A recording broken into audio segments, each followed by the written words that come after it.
everybody, how's it going? Dr. Incompetent here, and, well, let's pick up on Amazing Cultivation Simulator and see if we can learn the tips, tricks, and secrets to play and enjoy this beautiful game. And now we're going to learn about planning a room for inner disciples. Inner disciples seem like the big dogs, the ones that we want who have passed being an outer disciple, who are ready to start really benefiting the sect. So in this tutorial, we're going to learn the core needs of an inner disciple's room and how to meet the requirements for feng shui. Cool. So, wow, look at these inner disciple rooms. These ones look really pimped out. They have like screens and shrines, meditation spots. Oh, it's awesome. All right, so we're going to select this inner disciple here. And we're going to open the Law and Cultivation menu. And then we're going to see the disciple's law is of metal element. So it says right here their element. And according to the interactions of the 5 elements, we need to assign a room of earth element to this disciple. Okay, and that's because we'll close the menu. So we'll click feng shui. Now we see that his law is primarily metal. And so earth begets metal. So that's why I guess we want earth element in the room instead of metal element. So it's like they don't want the same element necessarily. They want the element that begets them. And I'm just using the game's terminology, but that translation, I suppose you could say, benefits, helps, supports, instead of the word beget, if that is an unusual usage for you. Alright, this room is of high fire element, counteractive with the element of the disciple's law. So it's not suitable. Right, so like fire hurts metal. So that's the opposite of what we want. This room is of high earth element, connective with the element of the disciple's law, so it is suitable to be their room. Okay? Yep, I see that. Looks good. And we will close feng shui mode. Please follow the interactions of the 5 elements to select a room for an inner disciple and try and build the room in an area of an element that begets that of the disciple. Okay. Click build on the bottom left corner to open the build page. We're going to go to life and we're going to click on bed.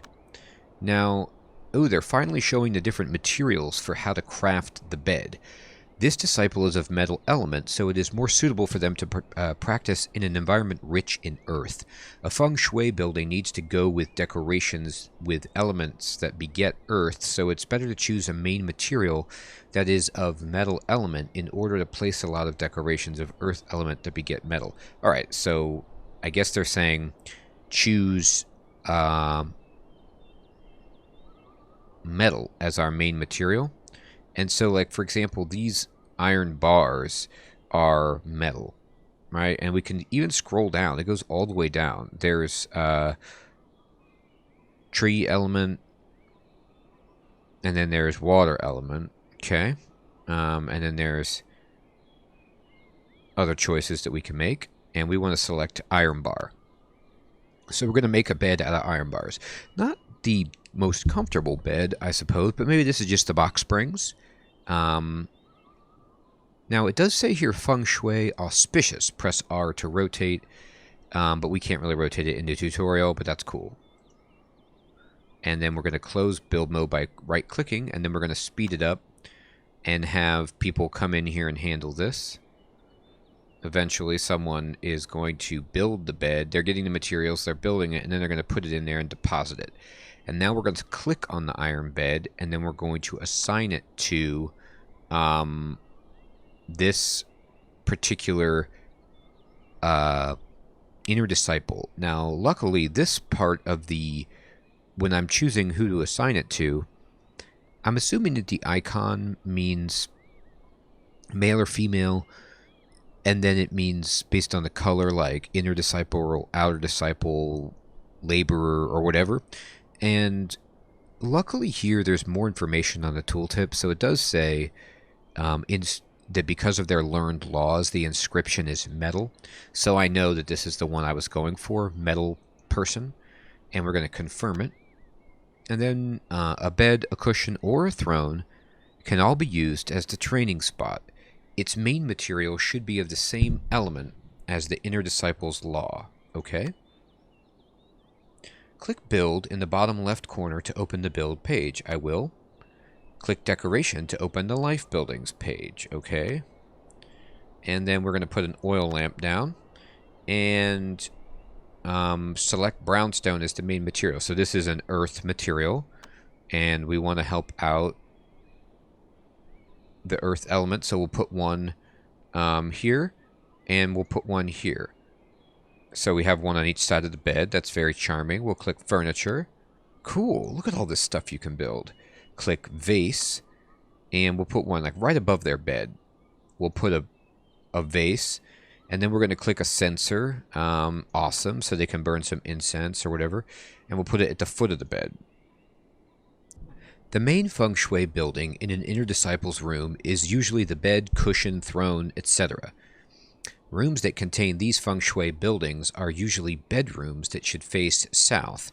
The key to planning an Inner Disciple's room is to use decorations of the elements that begets that of the Disciple's Law. An oil lamp of earth element begets a Disciple's metal law, so use materials to build the training spot. This tutorial uses a bed as an example. Cool. Alright, so we're going to move on to the next tutorial, which is we're going to learn how to trade with merchants. Oh, cool. Alright. Well, lots to do here. So let's see how we trade with merchants. So we've got a visit from the Merchant Union. Quan Gusi from the Merchant Union comes to visit, and he will stay here for 1 day. Okay. And it tells me over here that the merchant has arrived. And then here he is. Merchants will come to the sect once in a while, and the player can trade resources with them. The currency for trade is mainly spirit stones, and items of equal value can be exchanged. The player needs to prepare for the resources to be traded before each transaction. Alright.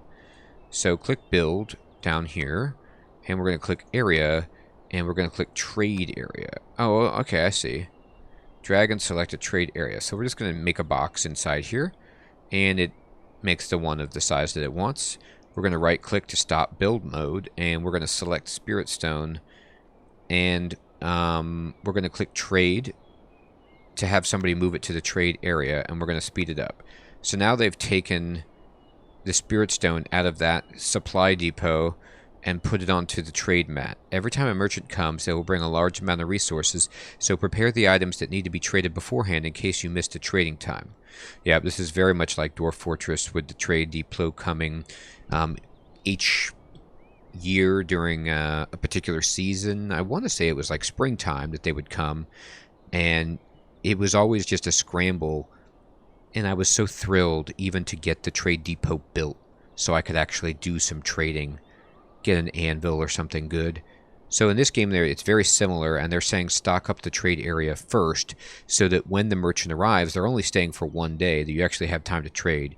Because if your stuff's not there, you won't have enough time to put it there and then trade with them before they leave. Click to select the merchant. Here's the merchant. And we're going to say trade. And then we wait until the disciple goes to trade. Here's the resources from the merchant. So here's what the resources that the merchant has. I have been tasked to purchase Sun Pill with high price. Recently, outer miscellaneous items are worthless. Alright. Here's the resources from the merchant. So they have all this stuff. They have this many spirit stones. They have all these elixirs. They have treasures. They have, you know, blade. They have food, materials, other stuff. Okay. Cool. We can use hotkeys to select multiple resources in a batch. So, let's say we want this auction invitation. And it's going to take... Here's our area. We have 500 spirit stones. Here's the resources that are being traded. The top left is the total value of the resources traded by the merchant, and the top right is the value of the resources from the player's sect. When both sides agree with the price, the player can press confirm to complete the transaction. Fair enough. Every time the merchant arrives, they will stay for a while, so the player can trade for multiple times. But remember, if a merchant dies in the player's sect, all resources will belong to the player's sects, but no merchants will come to the sect to trade anymore, so please think twice before you act. Wow, that's interesting. So you can't kill the merchant and take everything, but then you get blacklisted from all other merchants for the rest of the game, I guess? So not really worth it. Maybe it is worth it, but I don't know. In this tutorial, learn about world locations and world map and how to interact with these locations. Oh boy. Now we're getting crazy. So we've done a lot with the cultivation and the base. Now it's like trading and global diplomacy. All right. Click to open the world map. Oh my gosh. Once the player has entered disciples, you can use the world map to send disciples to these locations for adventure, during which they will encounter different secrets and obtain rewards and resources from them. Oh, okay. So we tell people, hey, go have an adventure. Secret. When the player encounters a secret in the game, the ongoing secret will be displayed here. Click the secret and the camera will jump to the location where it's happening. Okay. Disciple. If the player sent a disciple to an adventure or camping somewhere, they will be shown here. Click Recall if the player needs to call the disciple back. Okay. Click Expand in the top left corner to go to Expand mode. Each power in the map has its own range and territory, and different territories are shown in different colors. There are a lot of ways to expand your sect, and a neutral area is the easiest to obtain. Okay. Click Info on the top left to exit Expand. Yep. And after the introduction of the world map, we have learned many interactions. Next, let's learn more about basic locations. Okay. So let's click on Nanping Village. And we're going to send somebody on an adventure here. A small village where most residents make a living on farming and hunting. Alright, go adventure. When a disciple is going on an adventure to the target location, the time cost is related to the disciple's stats, like their state and adventure speed. The player can send multiple disciples at the same time to the location for adventure. So we're going to click on this person, and it's going to take them like a quarter of a day. It's not that long. Alright. She can do it pretty quickly, so she's going to go out there and repeat adventure. We're just going to say once, I guess. And then camp. After establishing a sect, dispatch disciples to camp. They will continue training for 28 days until they're wounded. Huh. Alright, well, let's send this person to go train at the camp, I guess. Here's the exploration progress for the current location. Through both adventure and camping, the player can make gradual progress with the exploration, and as long as exploration progresses, secret locations around it will be unlocked. 100% means the location has been completely explored. Huh, okay. So as long as you're camping or adventuring in an area, you're going to find new stuff around it by exploring it. Okay. After learning about adventure and camping, the player can go to world locations to obtain various rare resources, discovering interesting secrets, and visit other sects, etc. Now we need to learn how to establish and manage an agency. Oh, okay. An agency, huh? Touché. Start. Click to open the world map. Click the City of Abundance. Sounds like a good place. Check the agency. Open the Assign menu. It is a city where various kinds of political buildings can be built and disciples can be recruited. Assign. Click Mount South. Once an outer disciple has been assigned to an agency, more agency functions and buildings will be unlocked. A main hall represents our power. This is also where the people learns about us. Unlocks charity policies, show our kindness by giving alms. Okay, so this is like an, I guess when they say agency, they mean like embassy, perhaps? And we're going to close the world map. Once the player has an agency, they can check and manage the agency. Click the power button on the right. Okay. Here's all the agencies in the game, and only if an agency has been assigned to a disciple can the player manage it through this menu. The main info of each agency can be quickly accessed here, and clicking the buttons in the right opens the agency menu for more details. Alright. Click manual labor. Send agents or disciples to supervise manual labor. Will gain extra production once in a while. The productivity of fields is affected by the farming stats, that of mines and spirit stones by minerals, that of logging camps by the population. Okay. Policy cost each day. Influence times 20. Alright, each agency can have different local policies. When special events happen, deciding the policy is often related to factors like influence, belief, and population. Okay. Click charity. We want them to give charity. Each agency has its own storage. Every once in a while, the player can click claim to collect the local resources, but remember that the storage is limited. Click claim. Do you want to claim all the items in the storage? They have 15 wood. Sure. Sometimes paying close attention is a good way to increase the frequency of events in the agency, but it will cost more resources. Click watch. Alright. Click Mount South. Here's the main info of the agencies controlled by the player, such as key agents, main buildings, output storage, etc. Okay? Click the agent on the left. Here's the screen for the agent. The agent stats are combined with 10% of disciples. Okay? Belief. Mount South.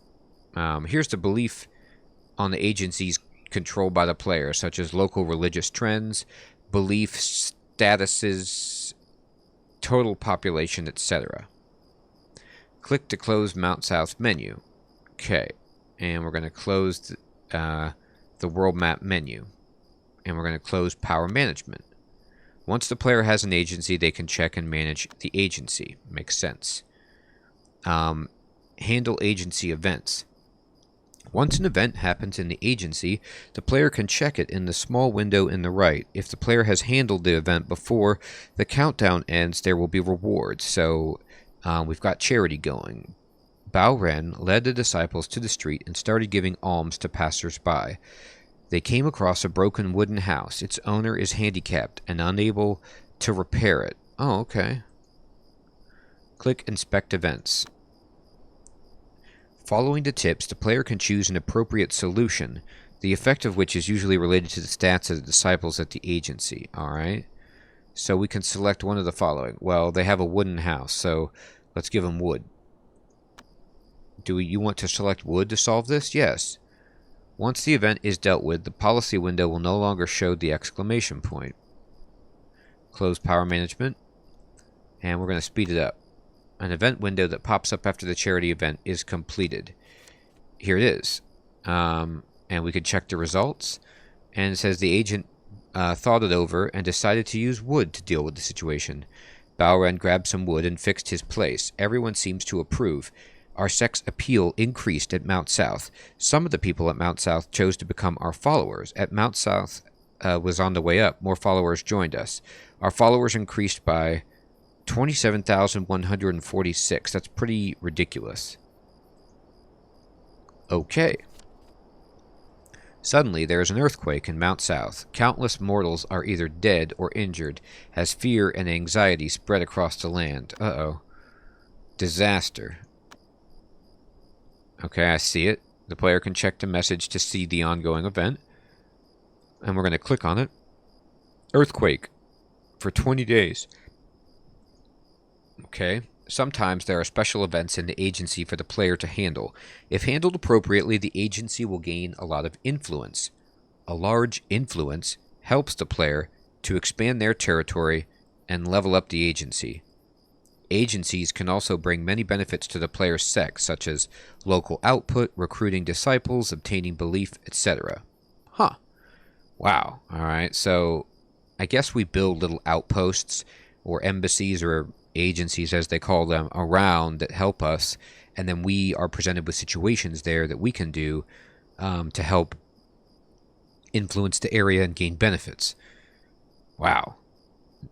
More and more complexity in this game, but I love it. I'm really intrigued by this. Next, we're going to learn about how to interact with other sects and trade with them. So there's competitors to us, or I don't know if that's the right word, but there's other people doing something similar, and we can either work with them, against them, or ignore them, I guess. And we're going to find out about that next time. Everyone, I want to thank you so much for watching this Let's Play, the tutorial of Amazing Cultivation Simulator here in 2021. I feel the need to go through this nice and slowly to get a handle on all of these key features, and I hope this is useful to you. I will check you in the next episode. Have an excellent evening or day. Thanks again for watching. Take care, everybody.